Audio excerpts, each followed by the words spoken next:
We all face it at one point or another in our career. While most clients you'll see throughout your career will be wonderful, you'll most likely experience some who aren't so pleasant to work with. And then there's that very small portion who push you to the point of having to terminate the therapist client relationship. It's never fun.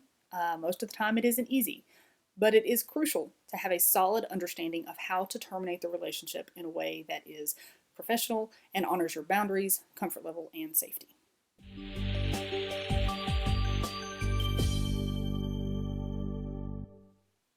Hey guys, Savannah Bell here with My Massage World, where I give business advice and strategies for the real world. Now, there are a number of reasons you may seek to terminate your professional relationship with a client.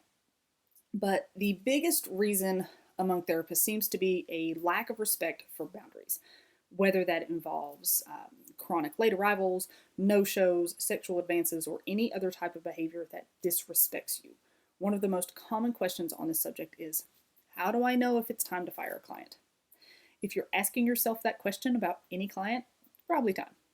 While our number one priority is always to ensure the safety of the client, that does not mean that we disregard our own safety. We also strive to respect our clients' dignity and comfort, but we shouldn't forget our own dignity and comfort as well.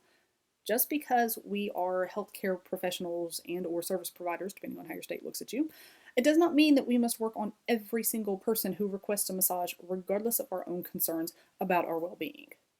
It's also important to keep your own safety and comfort above the need for the cash. I know as a new therapist, it can be difficult to turn away a client when you're trying so hard to build your clientele. But if someone makes you uncomfortable, is pushing boundaries, or disrespects you and your time, then you have to ask yourself, is this the type of clientele I want? If the answer is no, then fire the client. Your clientele, even from the beginning of your practice, needs to be made up of people that respect you and those that you want on your table over and over again. I'm not suggesting that you pick and choose and only those clients with whom you get along with perfectly. What I am suggesting is that if you catch yourself dreading seeing a certain client's name on the schedule, or you can't wait for a session to end because they've said something inappropriate, you need to think about the true reason for those feelings and then consider terminating that client. Maybe they've made jokes or said things that have made you uncomfortable. They continue to show up late and demand the full time, or they continually express disappointment in your capabilities because you weren't able to fix in 1 hour the results of 40 years of terrible habits. Although every situation is different, generally speaking, there are a few questions that you can ask yourself that will make it clearer as to the path you should choose. Do I fear for my safety? If you answer yes, then the obvious choice is to fire them. If the answer is no, then ask these other questions to dig a bit deeper. Is it their behavior that I take issue with? There is a big difference between not liking a client's personality and a client whose behavior is creating a problem. You need to distinguish the difference. Why does that behavior bother me? Be sure you're not misreading a situation due to your own life experience, i.e. countertransference. But if the issue rests solely on the shoulders of the client, then you might consider termination. And lastly, how would I feel if this client never came back? If the thought of never having to see that client walk through your door is a relief to you, then it might be time to fire them. Boundaries are a vital aspect to our daily personal and professional lives. It's how we determine what behavior we will and will not allow from others. You've probably had the idea of boundaries drilled into your head from the start of massage school, plus the years of continuing education in ethics that follows, but it can never be expressed enough. Boundaries are crucial. If you don't have clear boundaries, you're leaving the door open for a number of ethical dilemmas. Setting those boundaries is going to make it much easier when it comes time to fire a client. What kind of conversation is inappropriate during treatment? How far up on the thighs are you willing to work? How late will you allow a client to be before you refuse to see them?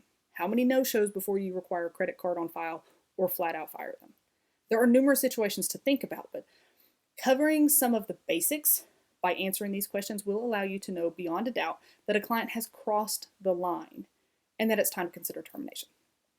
By answering these questions, you can also begin to develop your policies. The policies you put into place will not only give a guideline for acceptable behavior, but will also force your clients to be responsible for their behavior. Once you have them sign a policy form, they're bound by those guidelines. If they break them, you then have a reference of why you're terminating them as a client. They agreed to these policies, and if their behavior doesn't match, then it's time for them to go. Referring out. Terminating the professional relationship isn't just about a client who doesn't respect your boundaries.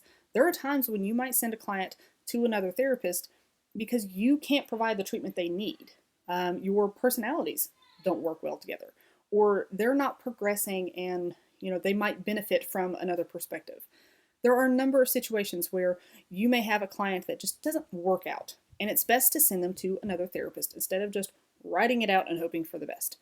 This doesn't mean that you failed as a therapist. It simply means that you are capable of recognizing that the best thing for the client was to seek help elsewhere. Remember, we put our clients first, and sometimes that means that we must take a step back, drop our ego, and do what is best for them. Whatever the reason, you have the right to work only on those you're comfortable with, obviously not including discriminatory factors. Don't be too scared to do what is best for you and for your business.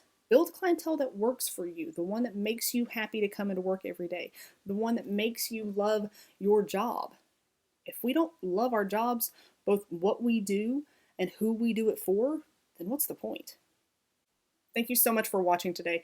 If you want more info on how to grow your massage practice fast, check us out over at mymassageworld.com. And be sure to like us on Facebook, join our free Facebook group, follow us on Instagram, subscribe to us on YouTube, and stay tuned for more videos. There's a new one every week.